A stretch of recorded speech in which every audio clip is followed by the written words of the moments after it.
Time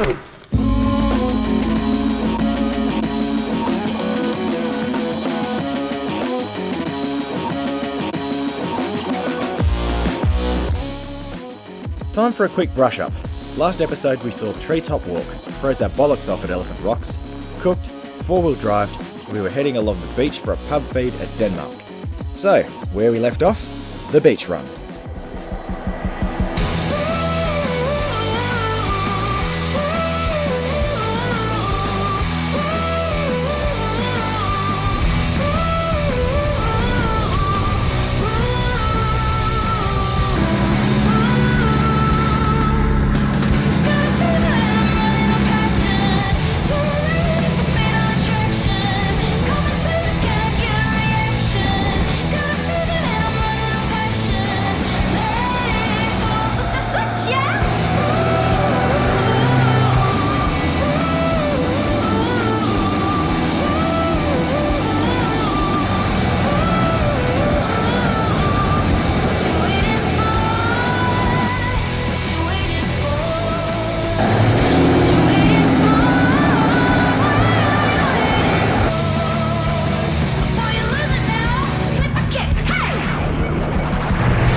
So I think we all enjoyed Green's Pool and Elephant Rocks way too much and hung around a bit longer than we had time for. Doesn't help that we couldn't get through the tracks that I thought we could, so we had to come back to Perry Beach. Now it's midday, it's time for lunch, so we have to go around the inlet anyway, which means going through Denmark, and there's a pub in Denmark, so let's go and see how the people of Denmark do a palmy.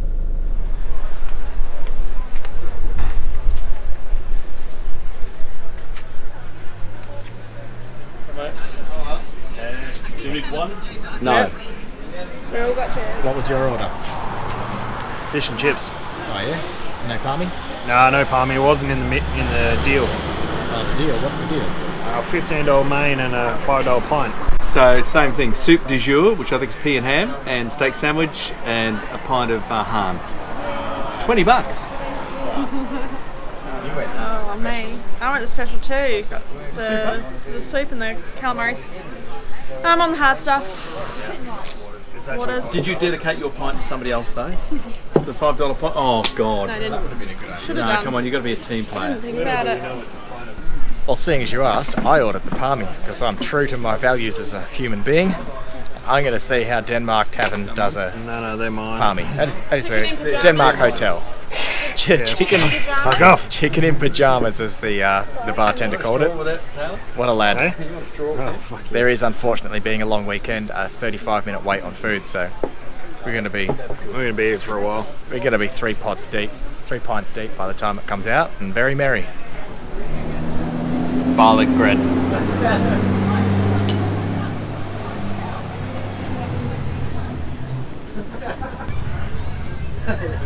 It's the face of a man that's waited an hour for food with no food in sight. What's your face of a man that's waited for food for a long time, Taylor? Just keep drinking.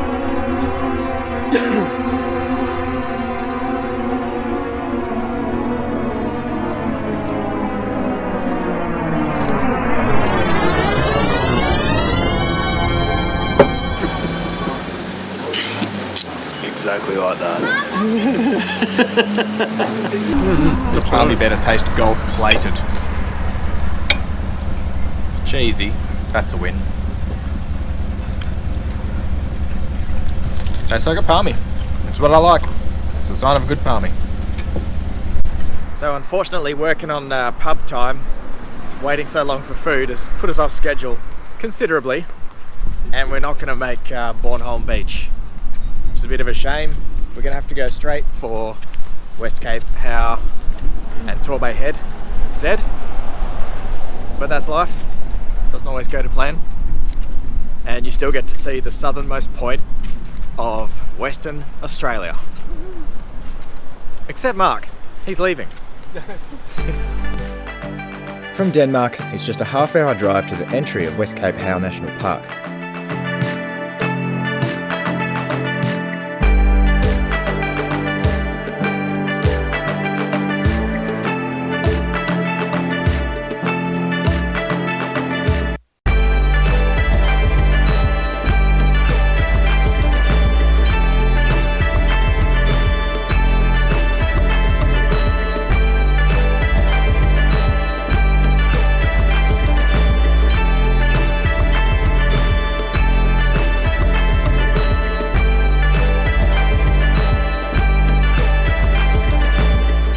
Head down to the Shelly Beach lookout and you might be lucky enough to see some Mad Dog hang gliders.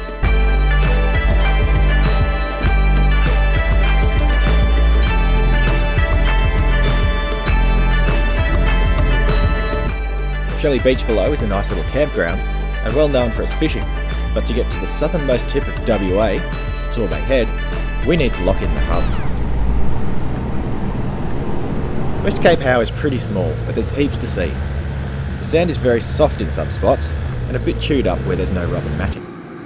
So get those tyre pressures down, lock your four-wheel drive in and use momentum to carry you through.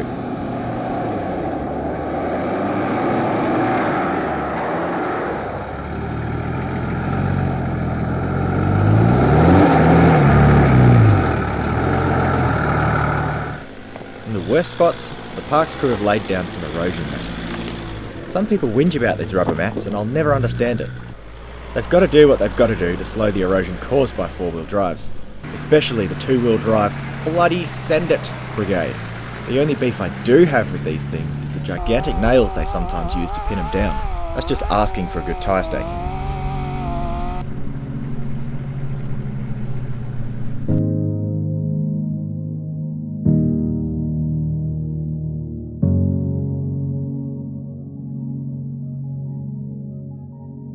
The drive out to the cliffs at Torbay Head is beautiful, but there's no signposts, so you'll need either an excellent sense of direction or a GPS or map and some idea of where you're heading.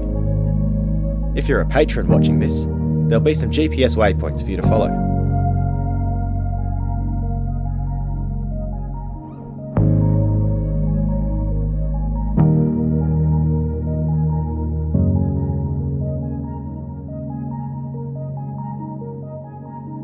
By the way, if you're enjoying this video, please subscribe and like. If you don't like it, I don't know why you're still watching, but feel free to click the thumbs down button twice.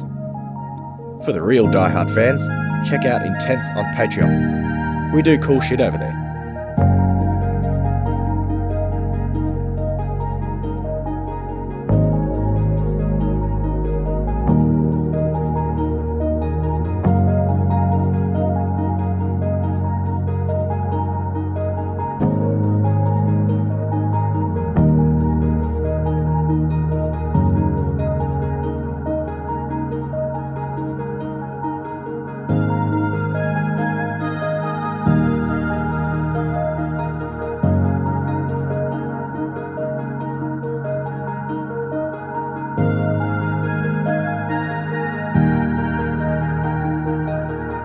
We're close. Just out there is the tip. This is as far as we can take the vehicles. We're going to the southernmost point of Western Australia.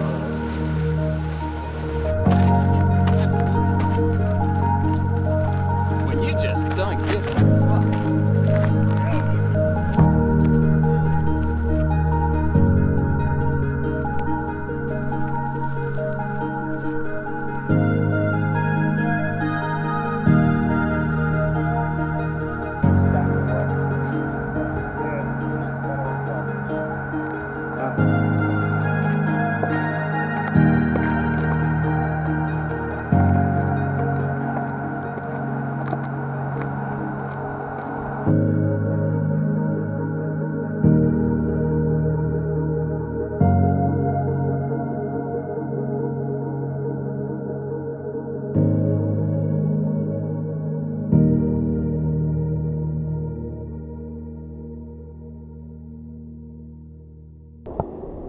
Tell you what, I'm really liking this place. Jake, show us how your skin boots outdo our hiking boots. Grip for days. Looks like E.T. Ouch.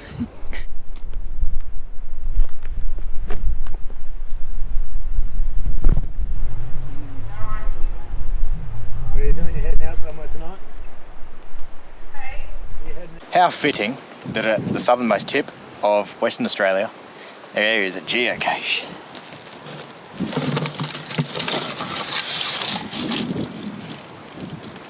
I just happened upon it too, just glimpsed it. I didn't seek it out.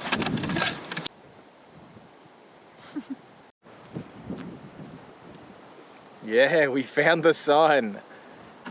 Pop that back where we found it for the next person. Tins for the tip, folks.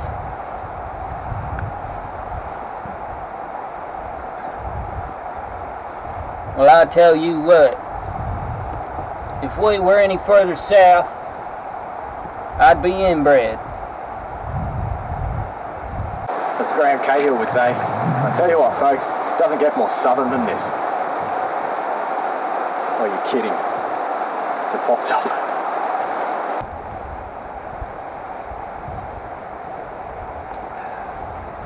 As a great prophet once said, this is why we own a four-wheel drive, folks, to get to spots like this.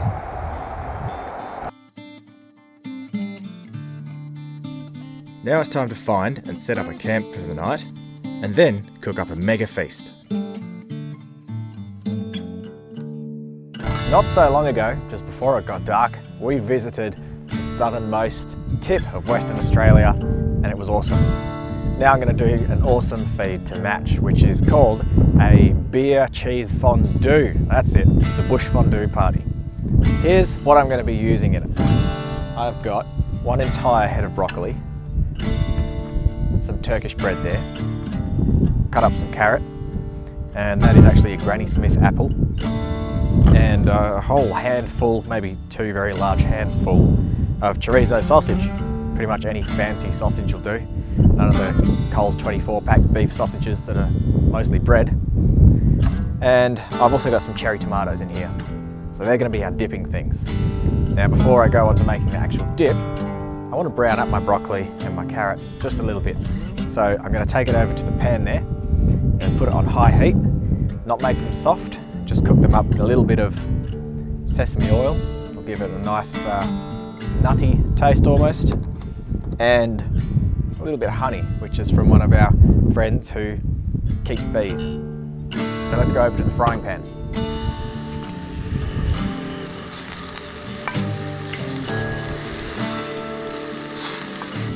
Look at that colour. It's beautiful. The carrot's just about done. The broccoli's there and done. I'm going to take this mountain of sausage and brown that up. All right, your Philly sausage in the pan. Oh, on the floor. I have dropped one piece of every ingredient on the floor so far. Okay, the cheeses, one of the most important bits. Oh, cheeses, guys. 250 grams of each. A Swiss cheese and a mild cheddar. I pre-grated these at home, whacked them in a bag. So those will go into this bowl.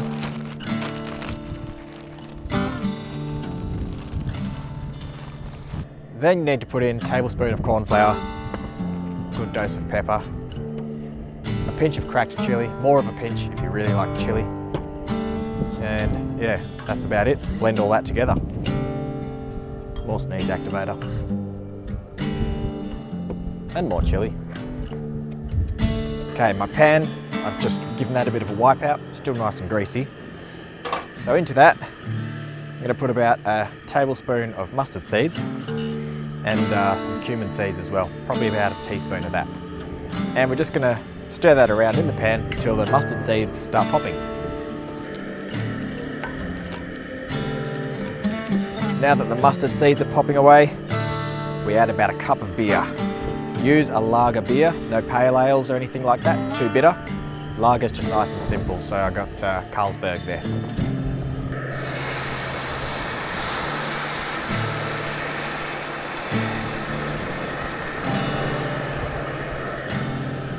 Okay, the beer's bubbling. Once that happens, we start adding the cheese. So the cheese, you add bit by bit and stir it in as it melts.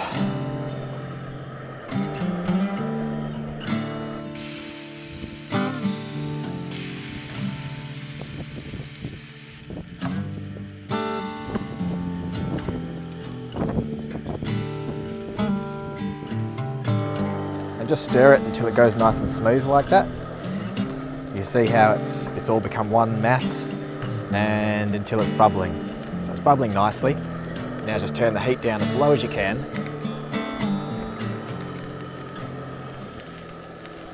Or off. But the heat down just low enough to keep it warm. And that is ready for dipping.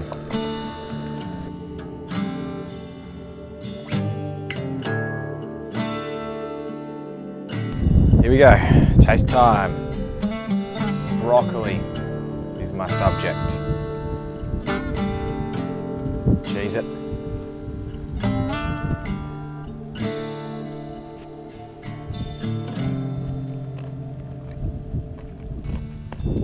Damn. Every aspect of that is actually pretty amazing. You got the nutty, like, honey flavour of the broccoli. Cheese, chili. I love it. Someone else have a go. Taylor, you're up. I'm going to try it with a bit of Turkish bread, because why not?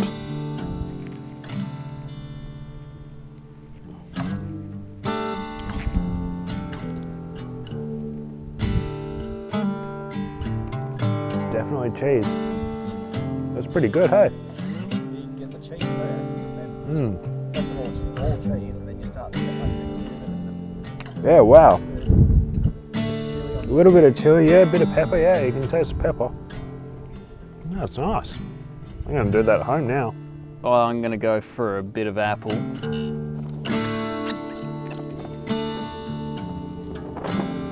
As it heads down the esophagus, it reminds me of that time when I crashed my motorbike. But it's absolutely full of flavour, and I'm really happy with it.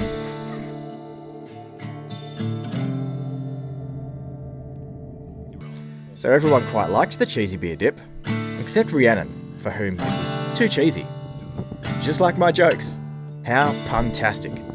Good night.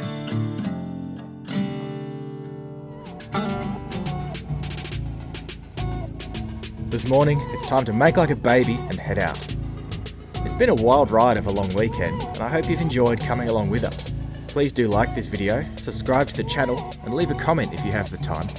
As I mentioned earlier, there are waypoints available for this trip to patrons of the channel, which, by the way, I must extend thanks to the following top tier patrons for their support.